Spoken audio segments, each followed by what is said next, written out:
بسم اللہ الرحمن الرحیم۔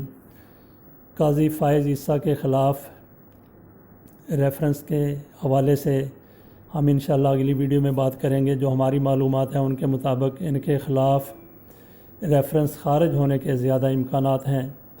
آج ججوں کے ضابطۂ اخلاق کی بات کرتے ہیں۔ آج کے چیف جسٹس نے جب حلف اٹھایا تو انصار عباسی نے اپنے آرٹیکل میں لکھا، جب ملک کو ایک نیا چیف جسٹس مل رہا ہے، یہ وقت ہے کہ عدلیہ کو اس کا ضابطۂ اخلاق یاد دلایا جائے، جس کے تحت ایک جج سے توقع کی جاتی ہے کہ وہ شائستہ پرسکون رہے، اضافی شہرت سے گریز کرے، اپنے عدالتی کام سے کام رکھے، عوامی تنازعات سے بچنے کی کوشش کرے، اور دیگر بھی کچھ توقعات ہیں۔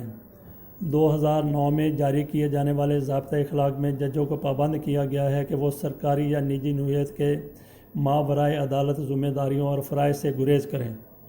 ضابطۂ اخلاق میں اس بات کی ضرورت پر زور دیا گیا ہے کہ جج کو خوف خدا رکھنے والا، قانون پر عمل کرنے والا، اعتدال پسند، سچا، دانشمند، محتاط، نرم دل، پاک اور لالچ سے دور ہونا چاہیے۔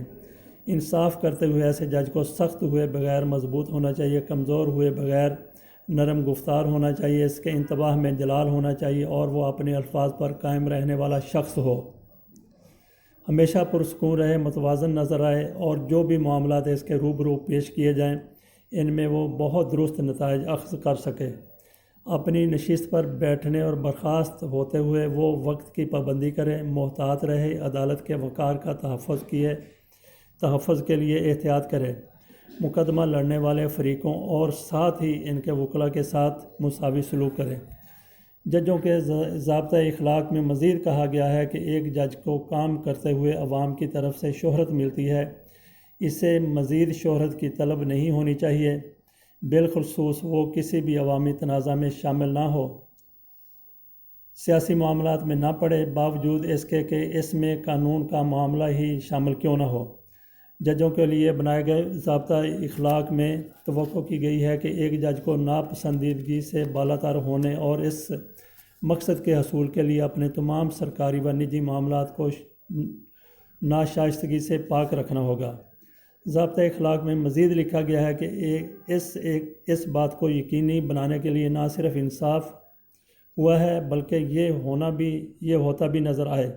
ایک جج کو ایسے کسی بھی اقدام یا رائے دینے سے گریز کرنا ہوگا جیسے تاثر ملے کہ بالواسطہ یا بلا واسطہ کسی کو فائدہ پہنچا سکتا ہے۔ اس میں مزید کہا گیا ہے کہ اعلیٰ عدالتوں کا کوئی بھی جج کسی بھی طرح کی حمایت فراہم نہیں کرے گا۔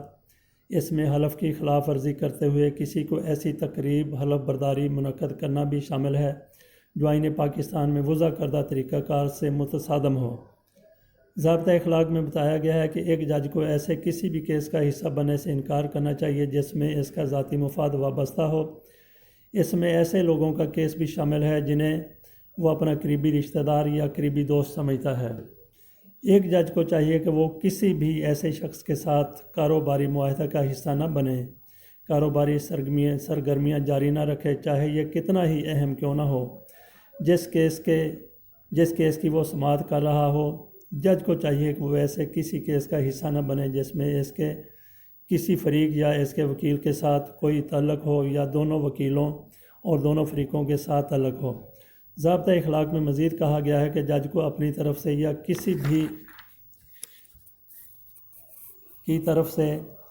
کسی بھی ایسے معاملات میں شامل ہونے سے گریز کی ہر ممکن کوشش کرنا چاہیے جو مقدمہ بازی کی طرف بڑھتے ہوں، جن میں تجارت، صنعت، قیاس آرائی پر مبنی لین دین کے معاملات شامل ہیں۔ ایسے عہدے کا فوری یا مستقبل میں فائدہ اٹھانا ایک سنگین غلطی ہے۔ ایک جج کو نجی افراد یا اداروں کے ساتھ ایسے معاملات اور امور سے دور رہنا چاہیے جو بطور جج فرائض کی انجام دہی میں ہزیمت کا باعث بنے۔ ضابطۂ اخلاق میں بتایا گیا ہے کہ اپنے عدالتی کام کاج کے دوران اور ساتھ ہی اپنے دیگر ساتھی ججوں کے ساتھ کام کرتے ہوئے ایک جج کو چاہیے کہ وہ اپنی اور دیگر عدالتوں میں عدلیہ کے ادارے کے وقار کے لیے ہم آہنگی پر مبنی ماحول بنائے رکھے۔ کسی بھی جج کو، چاہے وہ مساوی درجے کی عدالت کا ہو یا ماتحت عدالت کا، کی رائے سے عدم اتفاق کی صورت میں وہ اس کا اظہار شائستگی اور تحمل کے ساتھ کرے۔ قانون سے دلچسپی رکھنے والوں کے لیے اس حوالے سے اوریہ مقبول جان اور سابق چیف جسٹس پاکستان ارشاد حسن خان کے آرٹیکلز پر بھی ایک نظر ڈال لیتے ہیں۔ اوریہ مقبول جان لکھتے ہیں، دنیا بھر کی عدالتوں میں روزانہ کروڑوں گواہ مال کے کائنات کو حاضر و ناظر جان کر اپنی مذہبی کتابوں پر ہاتھ رکھ کر قسم اٹھاتے ہیں۔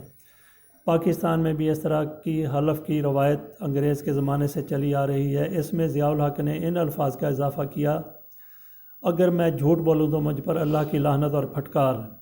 شروع میں پولیس کے روایتی گواہ جو مثل مقدمہ دیکھ کر سچ جھوٹ ملا کر بیان کر دیا کرتے تھے وہ بہت ہچکچائے، لیکن پھر آہستہ آہستہ وہ اس کے عادی ہو گئے اور فر بلا خوف یہ قسم اٹھانے لگے۔ یہ عادی ہونا دراصل ہمارا ایک معاشرتی رویہ ہے۔ ہم میں سے ہر پاکستانی زندگی میں بار بار قسم اٹھاتا ہے، عہد کرتا ہے یا حلف نامے پر دستخط کرتا ہے، خواہ وہ حلف نامہ شناختی کارڈ بناتے وقت اس بات کا اعلان ہی کیوں نہ ہو کہ وہ رسول اکرم صلی اللہ علیہ وآلہ وسلم کو خاتم النبیین مانتا ہے اور اس کا کسی قادیانی لاہوری گروہ سے کوئی تعلق نہیں ہے۔ یہی وجہ ہے کہ ہم روزمرہ زندگی میں کھائی گئی قسموں، کیے گئے عہد و پیمان، اٹھائے گئے حلف ناموں کو ایک عبارت یا گفتگو سے زیادہ اہمیت نہیں دیتے۔ وہ عدالتیں جہاں ان قسموں، عہد ناموں اور حلف کی پاسداری کی بنیاد پر فیصلے ہوتے ہیں، جہاں روز اس بات پر بحث ہوتی ہے کہ کون سا حکمران، سیاسی رہنما، جرنیل یا بیوروکریٹ ایسا ہے جو اپنے حلف کی پاسداری نہیں کرتا، پاکستان کی ان عدالتوں میں بیٹھنے والے اعلیٰ مقام ججوں کا بھی ایک حلف نامہ اور ان کے لیے ضابطۂ اخلاق موجود ہے۔ یوں تو انصاف کی کرسی پر بیٹھنے والے افراد کے لیے دنیا کے ہر مذہب نے اعلیٰ ترین انسانی اقدار کی شرط عائد کر رکھی ہے اور ہر تہذیب و معاشرت نے ان کے لیے ضابطۂ اخلاق طے کیے ہیں، لیکن خالصتانی پاکستانی آئینی تقاضوں کے مطابق ججوں کا ضابطۂ اخلاق طے کرنے کے لیے ایک ادارہ موجود ہے۔ آئین پاکستان کے آرٹیکل 209 کے تحت ایک سپریم جوڈیشل کونسل ہے جو عدلیہ کی نگرانی کا اعلیٰ ترین ادارہ ہے۔ اس کی سربراہی چیف جسٹس آف پاکستان کرتے ہیں اور اس کے ممبران میں سپریم کورٹ کے 2 سینئر جج اور ہائی کورٹ کے 2 سینئر چیف جسٹس شامل ہیں۔ اس سپریم جوڈیشل کونسل کی جہاں اور بہت سی ذمہ داریاں ہیں جو آج کل بہت زیادہ زیر بحث بھی ہیں، وہیں آئین کے آرٹیکل 209 کے سیکشن 8 کے تحت اس کونسل کی ایک ذمہ داری یہ بھی ہے کہ وہ ججوں کے لیے ضابطۂ اخلاق بنائے۔ پہلا ضابطۂ اخلاق 1962 کے آئین کے آرٹیکل 128(4) کے تحت بنایا گیا، جس کو بہت سی تبدیلیوں کے بعد 8 اگست 2009 کو سپریم جوڈیشل کونسل نے ازسر نو منظور کیا۔ اسے سرکاری گزٹ میں شائع کرنے کی منظوری دی گئی اور یہ آج بھی سپریم کورٹ کی ویب سائٹ پر موجود ہے۔ اس ضابطۂ اخلاق کے 11 آرٹیکل ہیں۔ Irshad Hassan Khan chief justice of Pakistan جو رہ چکے ہیں، انہوں نے اپنے کالم میں یہی لکھا، لیکن اس کے بعد اگلے روز یوں وضاحت کی، مروجہ ضابطۂ اخلاق کی 8 اگست 2009 کو نہیں، 1973 کے آئین پاکستان کے آرٹیکل 209(8) کے تحت جوڈیشل کونسل نے منظوری دی تھی۔ ضابطۂ اخلاق کی 11 نہیں، انہوں نے کہا کہ اس کی 10 شقیں ہیں، تاہم اوریہ صاحب نے 11 شقوں کی بات کی اور ان کا شق وار ترجمہ بھی کیا ہے۔ آئیے دیکھتے ہیں کہ اس ترجمے میں کیا لکھا ہے۔ Article wise. آرٹیکل 1، اہم قدری سے مراد زمین و آسمان ہے۔ ہم قدری دراصل ظلم، بے انصافی اور غیر مساوی بوجھ کے خاتمہ کا نام ہے، اور ایک جج کی ذمہ داری ہے کہ وہ ہر معاملے میں مساوات کے اصول کو قائم رکھے۔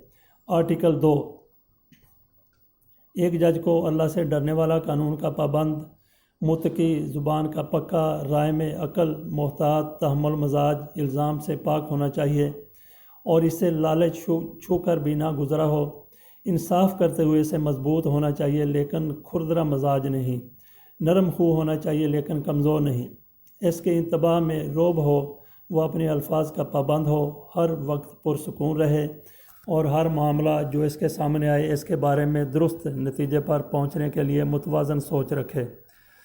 جو ذاتی رائے سے پاک ہو، بحیثیت جج وہ جب عدالت میں بیٹھا ہو تو وہ مروجہ آداب و رسوم کا خیال رکھے، خوش خلقی اور خوش اخلاقی پر عمل کرے، عدالت کے وقار کو ملحوظ خاطر رکھے اور ان تمام باتوں کے معاملہ میں وہ وکلاء اور سائلین کے درمیان کوئی امتیاز نہ برتے۔ آرٹیکل 3 ہر قسم کے طعنے اور الزام سے بچنے کے لیے جج کو اپنی سرکاری اور ذاتی زندگی کو غیر مناسب اور نادرست معاملات سے پاک رکھنا چاہیے۔ آرٹیکل 4 ایک جج کو فوراً اس کیس سے دستبردار ہو جانا چاہیے جس میں اس کا ذاتی مفاد موجود ہو یا ان لوگوں کا جو اس کے رشتہ دار یا نزدیکی دوست ہیں۔ ایک جج کو ہر اس شخص کے ساتھ معمولی سے معمولی کاروباری معاہدے سے بھی دور رہنا چاہیے جس کا کیس اس کی عدالت میں زیر سماعت ہو۔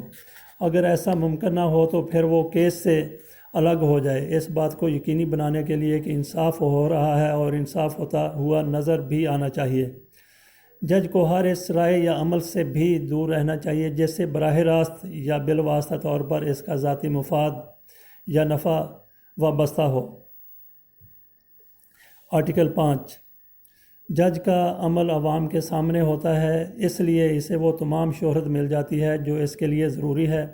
اسے مزید شہرت کے پیچھے نہیں بھاگنا چاہیے، اسے عوامی بحث میں حصہ نہیں لینا چاہیے، خصوصاً کسی سیاسی معاملے میں سوائے ان معاملات کے جن میں قانون کا سوال موجود ہو۔ آرٹیکل 6 ایک جج کو کوشش کرنی چاہیے کہ وہ خود یا کسی دوسرے کے ذریعے بھی ایسے کاروباری معاملات سے دور رہے جو کل کو اسے کسی مقدمہ بازی میں الجھا دیں۔ جج کی سب سے بڑی خامی یہ ہے کہ وہ اپنی حیثیت کا استعمال ناجائز فائدہ اٹھانے کے لیے کرے، خواہ فائدہ آج ملے یا مستقبل میں اس کی امید ہو۔ اسے پرائیویٹ اداروں کی مالی اور دیگر ذمہ داریوں سے بھی دور رہنا چاہیے تاکہ اس کی وجہ سے اس کی کارکردگی متاثر نہ ہو۔ آرٹیکل 7 عدالتی ذمہ داریوں کے علاوہ تمام سرکاری اور پرائیویٹ ذمہ داریوں سے جج کو دور رہنا چاہیے، اسی طرح اسے کسی ادارے کے عہدے کا الیکشن لڑنے سے بھی دور رہنا چاہیے۔ آرٹیکل 8 تحائف صرف رشتہ داروں یا قریبی دوستوں سے وصول کیے جائیں اور وہ بھی رسم و رواج کے مطابق۔ ہر وہ نوازش جو انصاف کے راستے میں رکاوٹ ہے اس سے اجتناب کیا جائے۔ آرٹیکل 9 جج کو عدالتی ذمہ داریوں کے دوران اپنی عدالت اور دیگر عدالتوں کے درمیان توازن قائم رکھنا چاہیے اور ادارے کی دیانت کا خصوصی خیال رکھنا چاہیے۔ آرٹیکل 10 ججوں کو مختصر ترین وقت میں فیصلے کرنے چاہیے تاکہ سائلین کی مشکلات میں کمی آئے۔ آرٹیکل 11 اعلیٰ عدالتوں کے ججوں کو کسی ایسے کام کی مدد یا کوئی ایسا حلف نہیں اٹھانا چاہیے جو اس کے اپنے حلف کی خلاف ورزی کرتا ہو یا جو آئین کے 3 شیڈول کے جرائم میں آتا ہو۔ وہ کسی ایسی طاقت یا قوت کی مدد بھی نہ کرے جو آئین پاکستان میں بتائے گئے طریقے کے علاوہ کسی اور طرح سے قوت حاصل کرے۔ یہ تو بات ہو گئی اوریہ مقبول جان کے بتائے ہوئے 11 آرٹیکلز کی۔ بی بی سی کی 2005 دسمبر کی ایک رپورٹ میں کہا گیا، پاکستان کی وزارت انصاف اور قانون نے ملک کی تمام اعلیٰ اور ماتحت عدالتوں میں کام کرنے والے ججوں کے لیے نیا ضابطہ اخلاق جاری کیا۔